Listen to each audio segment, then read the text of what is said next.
দখলদার ইসরায়েলি বাহিনী এবং ফিলিস্তিন পুরোদমে যুদ্ধ চলছে। জানিয়ে দেব হাতে থাকা সর্বশেষ আপডেট আন্তর্জাতিক সংবাদ। প্রথমেই সংবাদ শিরোনাম। হিজবুল্লাহর পক্ষে ইসরায়েলের বিরুদ্ধে লড়তে প্রস্তুত লেবাননের ফিলিস্তিনিরা। এরপর জানিয়ে দিব আল আকসার ইমামের বিরুদ্ধে সন্ত্রাসবাদের অভিযোগ আনল ইসরায়েল। এদিকে 10,000 নাগরিককে ইউক্রেনের বিরুদ্ধে লড়তে পাঠিয়েছে রাশিয়া। এরপর জানিয়ে দিব গাজার বেসামরিক এলাকায় 24 ঘন্টা ধরে ইসরায়েলের নৃশংস হামলা। আরও জানিয়ে দিব ইরান ও রাশিয়ার কৌশলগত সম্পর্ক অপরিবর্তনীয় বলেছেন মুখবের। সর্বশেষ জানিয়ে দেব রাশিয়ার হুমকির মুখে ইউরোপে সামরিক তৎপরতা। এতক্ষণ শুনছিলেন সংবাদ শিরোনাম, এবারে বিস্তারিত। তবে অনুরোধ থাকবে ভিডিওটিতে একটি লাইক করবেন এবং কমেন্ট করে জানিয়ে দেবেন কোন জেলা থেকে আপনি আমাদের এই ভিডিওটি দেখছেন। হিজবুল্লাহর পক্ষে ইসরায়েলের বিরুদ্ধে লড়তে প্রস্তুত লেবাননের ফিলিস্তিনিরা।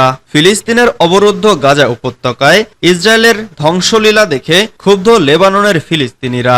তবে গাজার মতো লেবাননেও ইসরায়েল যুদ্ধ শুরু করলে দেশটির বিরুদ্ধে হিজবুল্লাহর সঙ্গে লড়াই করতে প্রস্তুত রয়েছে তারা। সম্প্রতি হিজবুল্লাহর বিরুদ্ধে ইসরায়েলের সর্বাত্মক হামলার ঝুঁকি দেখা দিয়েছে। এর মধ্যে লেবাননের শরণার্থী শিবিরে বেশ কয়েকজন শরণার্থী কাতার ভিত্তিক সংবাদ মাধ্যম আল জাজিরাকে একথা জানিয়েছে।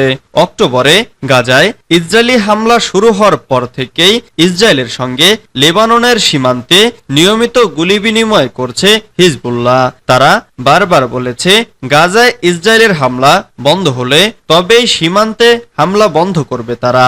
7 অক্টোবর ইসরায়েলি ভূখণ্ডে হামাসের করা হামলার জেরে ওই দিনই গাজায় পাল্টা হামলা শুরু করেছিল ইসরায়েল।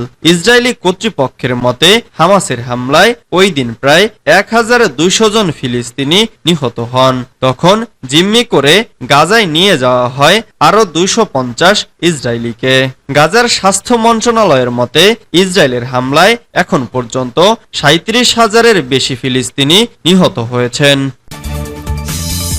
আল আকসার ইমামের বিরুদ্ধে সন্ত্রাসবাদের অভিযোগ আনল ইসরায়েল। এক সৈন্যসহ 4 ইসরায়েলিকে গুলি চালিয়ে হত্যার ঘটনায় ফিলিস্তিনি বন্দুকধারীর প্রশংসা করায় জেরুজালেমের পবিত্র আল আকসা মসজিদের ইমামের বিরুদ্ধে সন্ত্রাসবাদের উস্কানি অভিযোগ এনেছে ইসরায়েল। তবে আল আকসা মসজিদের ইমাম তার বিরুদ্ধে আনা অভিযোগকে বানোয়াট বলে এর নিন্দা জানিয়েছেন। বৃহস্পতিবার ফরাসি বার্তা সংস্থা এএফপির এক প্রতিবেদনে এই তথ্য জানানো হয়েছে।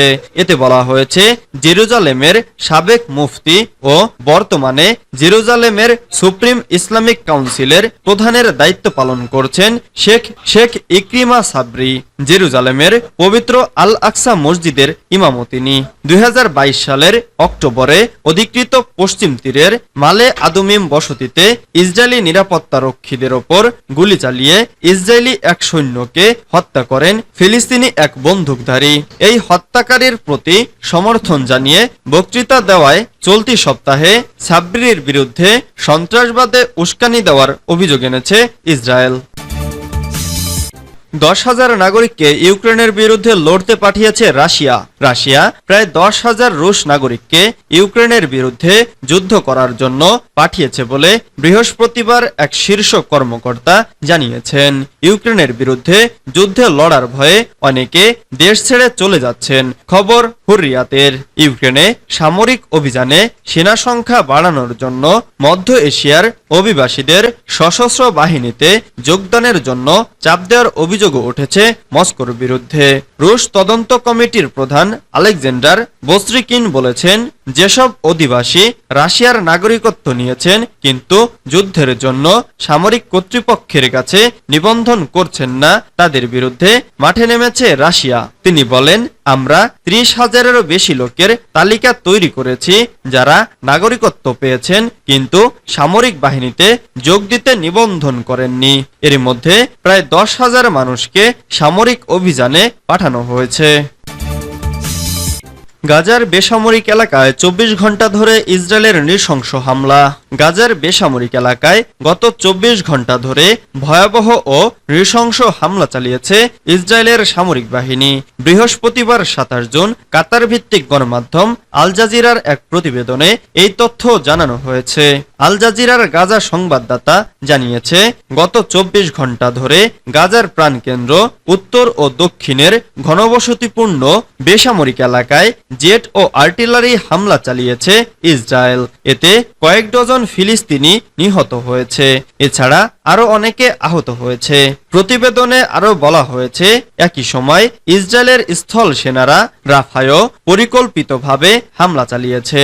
সেখানে তারা অনেক আবাসিক ভবন গুড়িয়ে দিয়েছে। সূত্রটি আরও জানিয়েছে, ইসরায়েলি বাহিনী গতরাত থেকে সহিংস অভিযান চালিয়ে অধিকৃত পশ্চিম তীর থেকে এক নারী শিক্ষার্থী সহ 28 জনকে গ্রেফতার করেছে। আল জাজিরা জানিয়েছে, গত সপ্তাহে মাত্র 3 দিনে ইসরায়েলি বাহিনী অধিকৃত পশ্চিম তীর ও পূর্ব জেরুজালেমে কমপক্ষে 113টি অনুসন্ধান ও গ্রেফতার অভিযান চালিয়েছে। এছাড়া 20 থেকে 23 জুন পর্যন্ত ওই পর্যবেক্ষণ সময়কালে অন্তত 80 জন ফিলিস্তিনিকে আটক করেছে। ইরান রাশিয়া কৌশলগত সম্পর্ক অপরিবর্তনীয় বলেছেন মোকবের। ইরানের ভারপ্রাপ্ত প্রেসিডেন্ট মোহাম্মদ মোকবের সম্প্রতি রাশিয়ার সঙ্গে তার দেশের চুক্তি বাস্তবায়নের অগ্রগতিতে সন্তোষ প্রকাশ করেছেন এবং ইরান ও রাশিয়ার মধ্যকার কৌশলগত সম্পর্ককে অপরিবর্তনীয় বলে অভিহিত করেছেন। বুধবার রুশ প্রেসিডেন্ট ভ্লাদিমির পুতিনের সঙ্গে এক টেলিফোন আলাপে মোহাম্মদ মোকবের এ মন্তব্য করেন। মোকবের রাশিয়া থেকে ইরানে গ্যাস স্থানান্তর সংক্রান্ত একটি যৌথ চুক্তি স্বাক্ষরকে দুই দেশের মধ্যে সম্পর্ক গভীর করার ক্ষেত্রে একটি বড় পদক্ষেপ এবং এই অঞ্চলের অর্থনৈতিক উন্নয়নের ক্ষেত্রে একটি কার্যকর পদক্ষেপ বলে মনে করেন। ইরানের ভারপ্রাপ্ত প্রেসিডেন্ট বলেন, এই পরিকল্পনার বাস্তবায়ন শুধু দুই দেশের অর্থনৈতিক স্বার্থই নয়, পুরো অঞ্চলের স্বার্থেরও উন্নতি ঘটাবে। মোহাম্মদ মোকবের বলেন, রাশিয়ার সঙ্গে তার দেশের সম্পর্ক অপরিবর্তনীয় এবং আঞ্চলিক বিভিন্ন সমস্যার ক্ষেত্রে দুই দেশ অভিন্ন দৃষ্টিভঙ্গি পোষণ করে। মধ্যপ্রাচ্যের আঞ্চলিক স্থিতিশীলতা প্রতিষ্ঠার ক্ষেত্রেও দুই দেশ যে প্রচেষ্টা চালাচ্ছে তাও এই চুক্তির মাধ্যমে জোরদার করা সম্ভব হবে। রাশিয়ার হুমকির মুখে ইউরোপে সামরিক তৎপরতা। রাশিয়া ও বেলারুশ সীমান্তে বিরুদ্ধে জোরালো প্রতিরক্ষা অবকাঠামো গড়ে তুলতে চায় ইউরোপের প্রতিবেশী দেশগুলো। এখনই ন্যাটোর সদস্য হতে না পারলেও ইউক্রেনের সাথে সেতুবন্ধন গড়ার সম্ভাবনা রয়েছে। ইউক্রেনের ওপর চলমান রাশিয়ার হামলার পরিপ্রেক্ষিতে ইউরোপের